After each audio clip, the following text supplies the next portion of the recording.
Gideon's chariots, the operation to basically conquer Gaza unless something gets somebody gives up, specifically if Israel gives up, is starting, is commencing, has been basically has sort of like started yesterday, and the pressure has been ramping up for a few days. We have heard how thousands have already died in Gaza. Now more like, at least from we heard from Hamas, they said like hundreds so far. But again, those are Hamas numbers. Although I wouldn't necessarily even deny them. The fact is that this is heavy operation. The bombing is insane, or sort of is being much stronger than it was, or at least at the very least since the sort of the collapse of the ceasefire, the one in March. So yeah, this is starting. This is going through. Now you have Hamas panicking a little bit. They are sort of negotiations are set up. At least it is Huh. said that are sort of ongoing. So we'll have to see if Israel really is doing this just to sort of get some better deal. We know Witkov has been working very hard before this to secure a deal. He luckily or very fortunately wasn't able to. And yeah, so today we don't have much information about sort of where this will go, but the fact is that it's starting, and I think it should be good to talk about it and some of the comments around. Joining me today is James Valiant. Welcome to the Daily Objective. And yeah, James. So, what are your thoughts? For first time we heard about it, I think was around last week, maybe Monday, Sunday, something like that. And yeah, since then I was very much like, this could very much go both way. This could either start or we could get a deal, but it does seem like it's starting. Yes, and it looks like it's starting in earnest. There's some real activity going on, and the other thing I like, I don't know exactly what's going on the ground in Gaza, but what I like is the sound coming from some Israeli officials conquering Gaza and occupying key portions of it.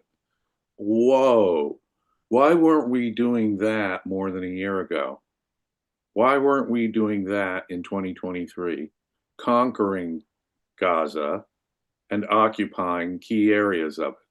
I mean, that sounds better than I've heard since October 7th. And apparently they are still going in earnest. And one of the interesting things is, it's happening for real because, as you point out, Hamas has all of a sudden now decided that, oh, yeah, well, let's negotiate. The minute Israel gets militarily serious, that's what happens. The other interesting thing about it is the wider backdrop of Trump's, first diplomatic mission abroad was to the Middle East to talk to a variety of Arab states, right? And while Trump is talking peace, and some of what Trump is saying is just absolutely horrific. We're not going to tell you guys how to live anymore.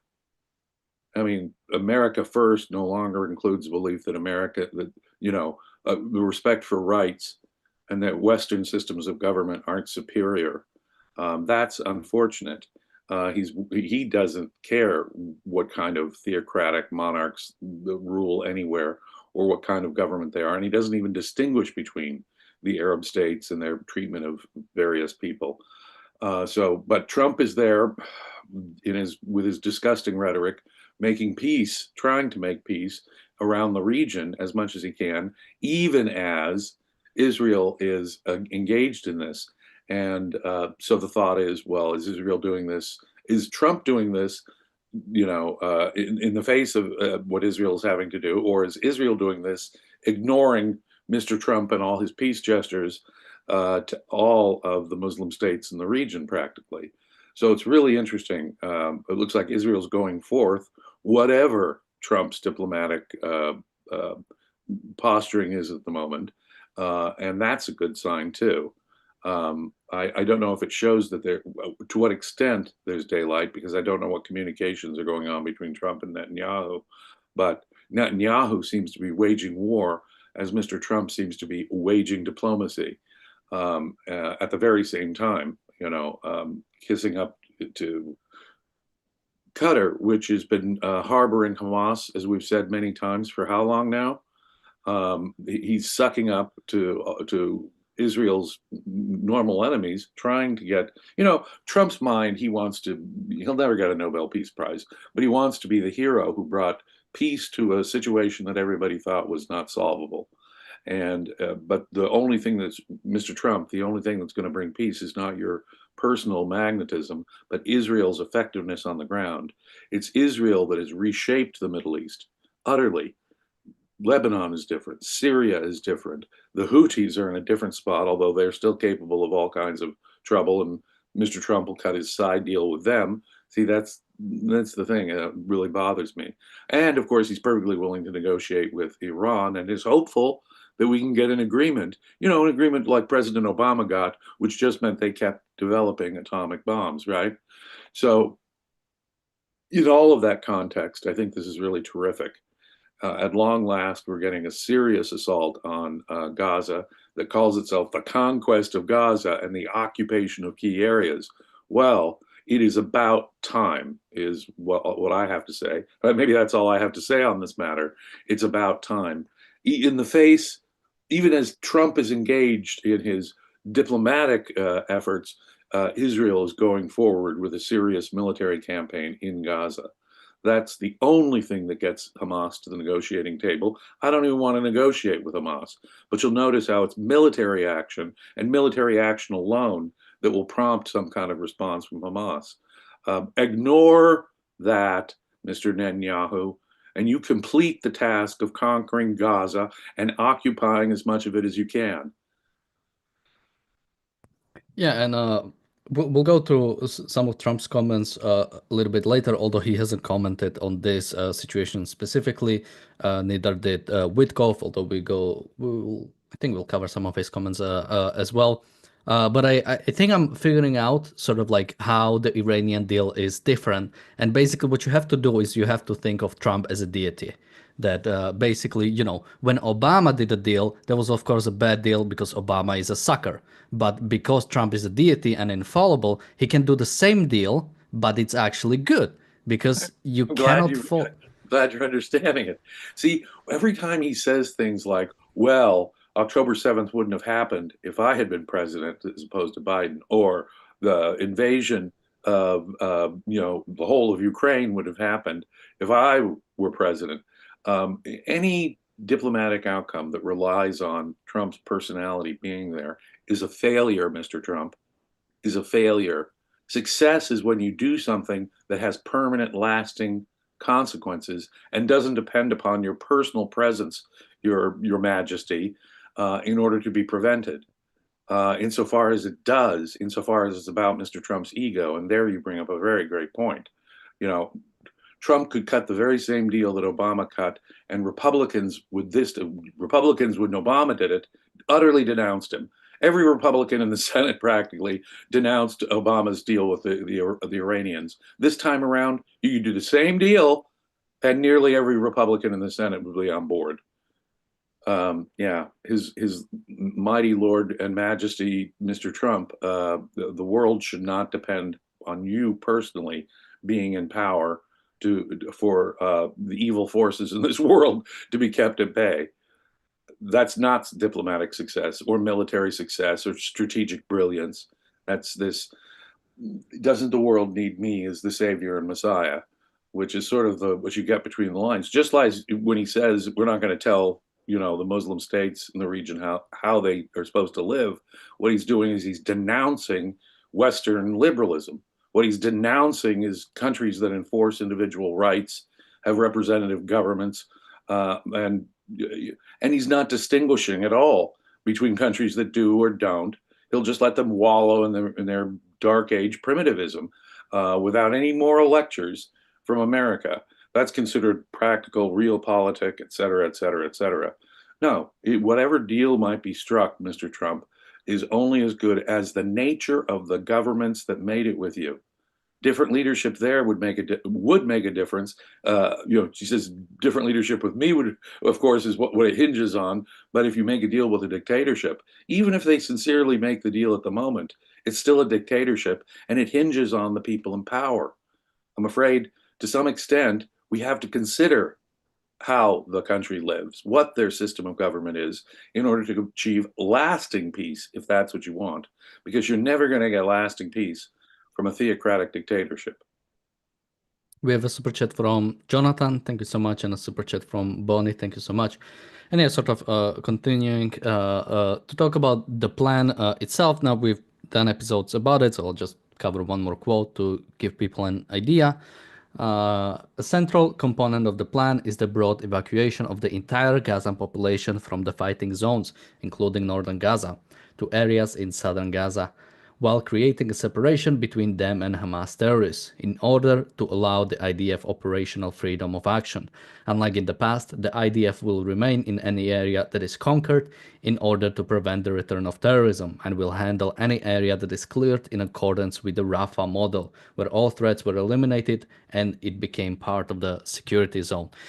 So a big part of it is something that Israel has been doing this whole time, basically moving the population around, trying to then uproot the terrorists from the area, then leaving the area and letting the terrorists come back in and moving the population again. Now it's in many ways it's the same. Basically, there's an area set up in the south where basically Israel will control all the humanitarian aid from going in. It will be done with American private contractors, and I believe at least I still haven't heard none of the organizations from before, none of the NGOs are going to be involved, none of the UN will be involved in any way. So in that part, it's sort of like definitely marginally better. And then I think the biggest part is once the area gets conquered, or rather gets taken, it will get conquered, meaning you actually stay there, you don't simply leave. Now, I think that is a big part towards success. Now, as I've said, the biggest worry is the fact that the war is still on Hamas and not Palestinians. The goal is still to preserve Palestinian life, to deliver aid to them, and if the future plan is to actually conquer Gaza, meaning occupy Gaza for the foreseeable future until eventual annexation, unless the population changes their ideas, I'm worried about what the future is going to be. And as I many times mentioned, I worry about the third intifada, that basically the area will get controlled, but because Palestinians haven't fundamentally changed, they will continue fighting against Israel in any way they can, and will, through terrorism, win again some political goals. Yes, there's still the fundamental errors here. Israel is doing something unprecedented in the history of warfare, moving populations around so that they don't get caught in the attack and the bombings. That is, people talk about a genocide and how evil Israel is. That is unprecedented in the history of warfare, to try to take such steps to try and protect the so-called civilian population. It's extraordinary. The other thing is aid. Now, it is true that it's far better that only Israel be in control of handing out the aid. But think of it, another unprecedented thing in the history of warfare, feeding the enemy population. And so if you're just moving around the population and you're feeding them, you are going to have an ongoing problem.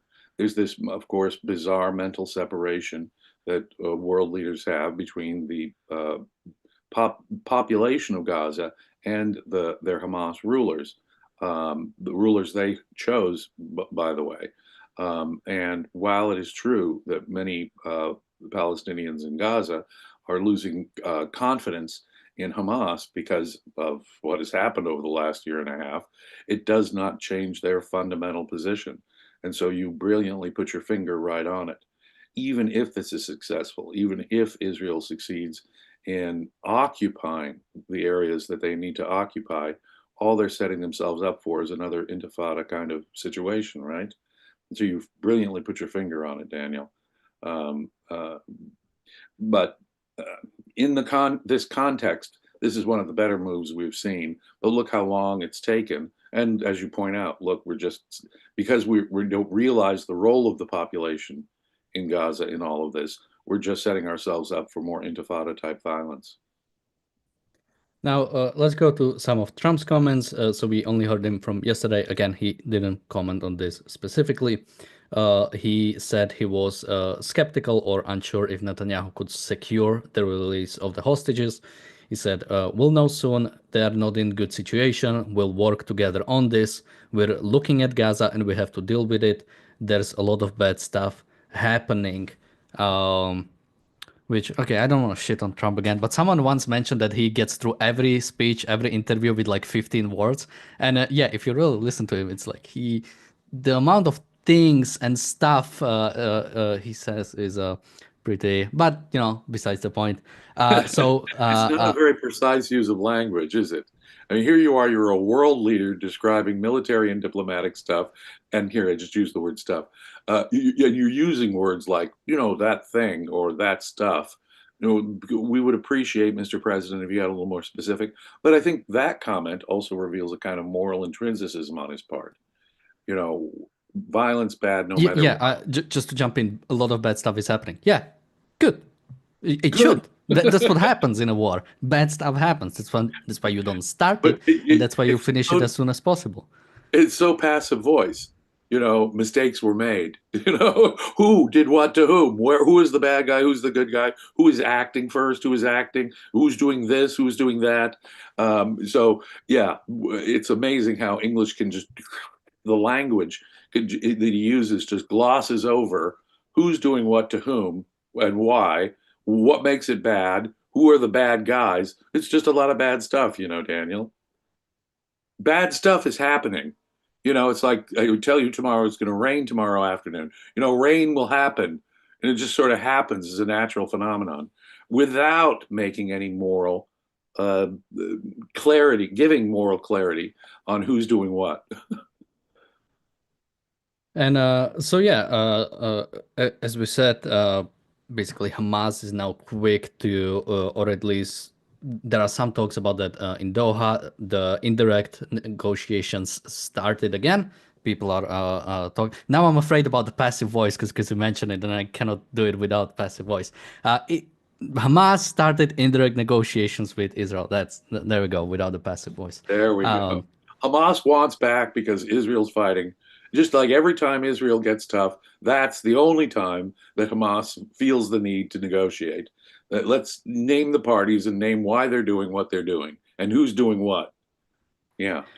And so now the question is, will Israel actually will they try to make some sort of a deal? The fact is that we've heard different things. We've heard that once the operation starts, that's it. Nothing's gonna happen.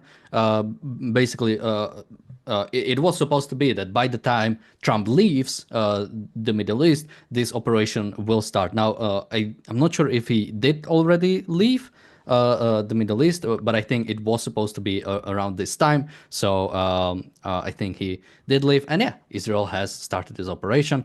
And some people within the government have said that basically once the operation starts, it will not stop. No negotiations, nothing.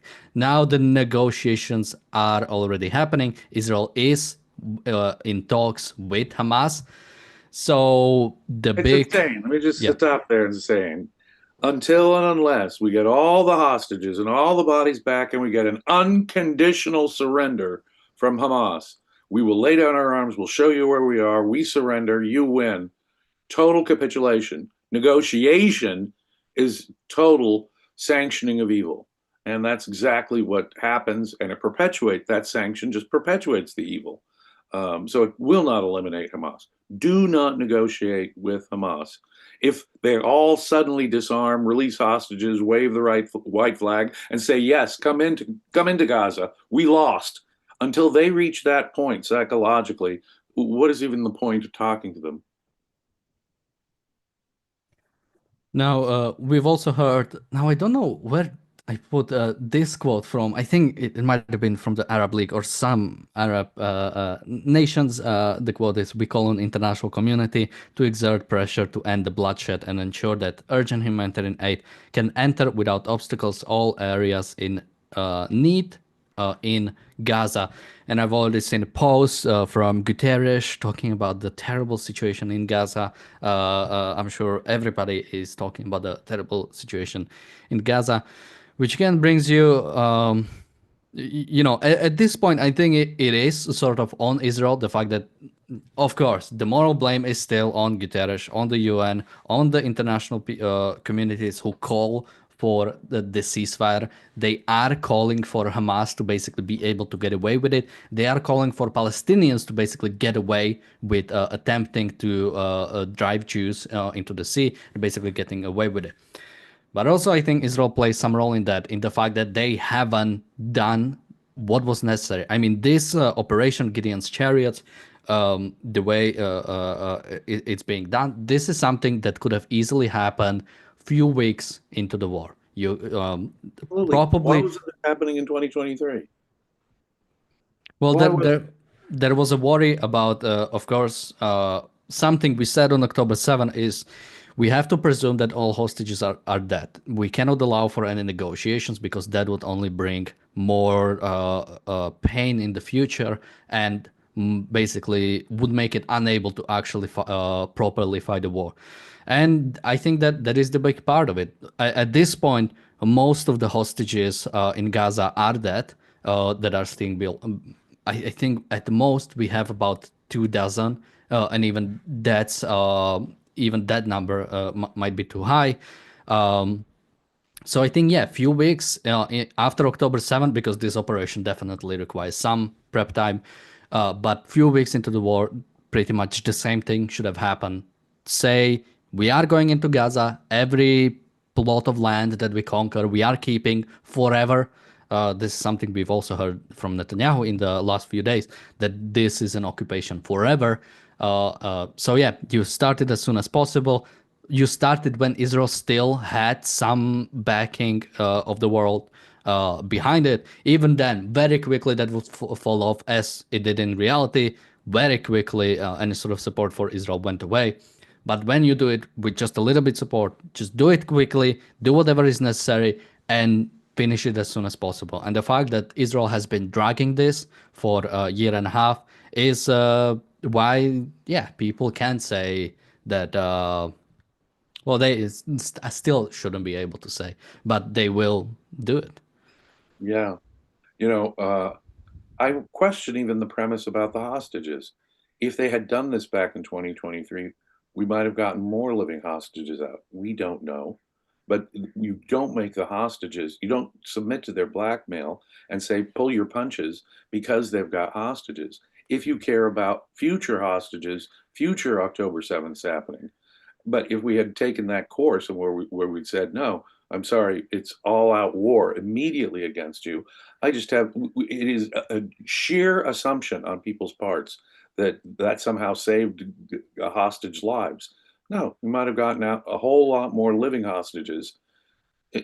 We might really have done that had Israel been far more aggressive in their acts of defense, their legitimate, reasonable acts of defense way back in 2023.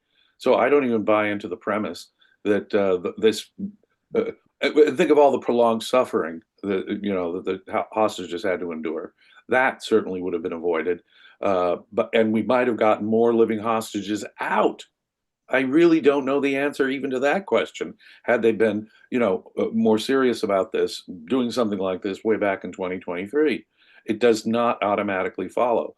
But what I do know is, as you point out, Israel now has less, put it this way, international capital of goodwill when it comes to doing what they're doing. Now, when it comes to the UN and people like Guterres, of course, they hate Israel. And I'm sure he would have, privately, he would absolutely be happy for this war to continue, because those damn peace lovers who say never Israel fight back, who are the ones who perpetuate war. Yeah, I mean, if you really think about it, sort of, let's just bring an example of the Bibas family. We only learned that they were dead, I think, like few months ago, but they were killed on November 2023. So by that time, they were already dead. Yet we didn't know until Hamas has released that information. So, and now, as I said, about 2 dozen living hostages, and that's the maximum living hostages are. While I think 22, 21, 20. It could Yeah, be that. while about 4 dozens are still in Gaza who we know are confirmed dead. So yeah, absolutely. If this was fought strongly from the start, I mean, we cannot know, but there is a possibility that before they could move them around, before, and not to mention, if you bring an actual sort of strong response on October 7th, something we haven't seen since the start is any Palestinian cooperation with the hostages or with any information. Maybe a stronger reaction could actually bring some of the Palestinians to realize what the hell they did, and maybe Well, they should start switching sides. you'll notice what we just observed right here. It's only Israel's action in Gaza that gets them back to the negotiating table. If something had been many times stronger way back in 2023, imagine what their attitude toward negotiation would have been then. So, no, but you don't negotiate with them. What you do is you attack them until they unconditionally surrender, lay down their arms, and invite you in. This is the kind of victory that needs to happen, where they need to say, okay, you win, you're in control of Gaza now. Here are all our weapons. Here are all of our hostages. Unless you get that, uh, negotiating with Hamas is senseless. Senseless. We have a super chat from PC. Thank you so much. He says, I was at pro Israel event at Oh, I was at a pro-Israel event. The pro-Palestine crowd were near. It was scary. UK is lost. I mean, definitely. I don't know how quickly that started, but you had every Saturday you had the so-called pro-Palestinian protests in London for a long time, and it started very soon after October 7th. So you could have seen how quickly Israel is sort of losing any sort of international backing because it barely had any before, right? Even on October 7th, it's not like they could do whatever, but if they decided to act strongly, act swiftly, and ensure the end of this as soon as possible, um, yeah, I think Israel would come out of this in a much better way. Um, uh, Absolutely. It's a question of moral clarity. It is. It's a question of rejecting this intrinsicism that, because Israel is stronger, any killing that they do, even in reasonable self-defense, is morally wrong. And as usual, it comes down to questions of morality and moral sanction in particular. And of course, Ayn Rand is the one who gave us the tools to have the moral clarity on this. But of course, the world has not caught up to her correct moral thinking about such matters as war and sanction of the victim. And unless you understand those principles, you are doomed to appeasing, sanctioning, perpetuating your enemy, and perpetuating the war. We have another super chat from PC. Thank you so much. He says, James, I know you're not so keen on Trump, but he is taking a harsher approach on pro-Palestine marches. I'll go to you, James, but I would only add I don't want him to go after pro-Palestine marches. I want him to go after people who break law, no matter sort of who they are, and if necessary, deport them if they have ties, or if they break law and they are not citizens, they are simply here on a green card or some sort of like a scholarship thing. But yeah. Yeah. I am pleased in one sense that Trump's attitude towards these university demonstrators appears to be qualitatively different than the administration before. But most of these people involved in these protests are not deportable. There are no doubt many of them citizens of the United States, for example. But and as you point out, Daniel, until and unless they do something like, these protests are not free speech. And I like the fact that, but of course, Trump doesn't know what free speech is. Trump, thinks, I don't know what he thinks. It was a demonstration that, like January 6th, people on his side, he might say, well, that's their free speech. I'm not sure he understands the concept of free speech. But the point is, there's a difference between free speech and committing crimes, which is what you were pointing to. When someone is engaged in criminal threats, criminal trespass, vandalism, blocking students, things like that. Even if the universities let them get away with it, even if the universities let them get away with it, these are crimes that should be prosecuted. And if they are aliens, that is to say, recent immigrants to the United States, I have no problem with booting them if they're committing crimes, if they're going beyond mere free speech. America should proudly and fiercely maintain its tradition of free speech. But I don't think that's what's being defended by either side, unfortunately, in my country. Well, with that, James, any last thoughts on this? No, but let's hope that this is as thoroughgoing as it sounds like Israel wants it to be. They're still compromising on issues, as we said earlier, but it is only when Israel takes strong military action, right, that you're going to have any positive result. And by that, I mean occupy as much of Gaza as you need to occupy Israel. And don't let anyone like the UN or Guterres or even Western leaders, and certainly not Western media, tell you what to do. The security of your people is your responsibility, your primary responsibility as Prime Minister of Israel. So occupy Gaza, just as much of Gaza as you need to occupy, and make it as permanent as it needs to be. Um, that's all I can hope, and my last word. And we have one more last minute super chat from PC. Thank you so much. He says liberalism is a key problem. It damages societies. I think liberalism is what creates societies, and now depends how you define it. But I Yeah, would sort of in John Lockean sense of individual rights, sort of like a democratic system with representative democracy, with strong constitution, and a sort of general, I think also sort of general, I don't know what you want to call it, like a libertine culture of understanding that maybe not everything is government's business and some of it can be resolved between I wouldn't use the individuals. word libertine. I'd use the word. No, I'm trying to steal back the word liberal. Liberal used to mean supporters of laissez-faire capitalism. Liberal used to mean defenders in the politics of John Locke and Thomas Jefferson. That's what liberalism used to mean. These progressive socialists co-opted the word. You'll notice, though, they have largely abandoned the word. It's funny. They made it made it have negative connotations in the minds of many Americans. Americans think of liberal in terms of progressive and socialist. And so they stop using what they used to call, I don't know, this is 20, 30 years ago, oh, we don't want to use the L word anymore because it's so discredited.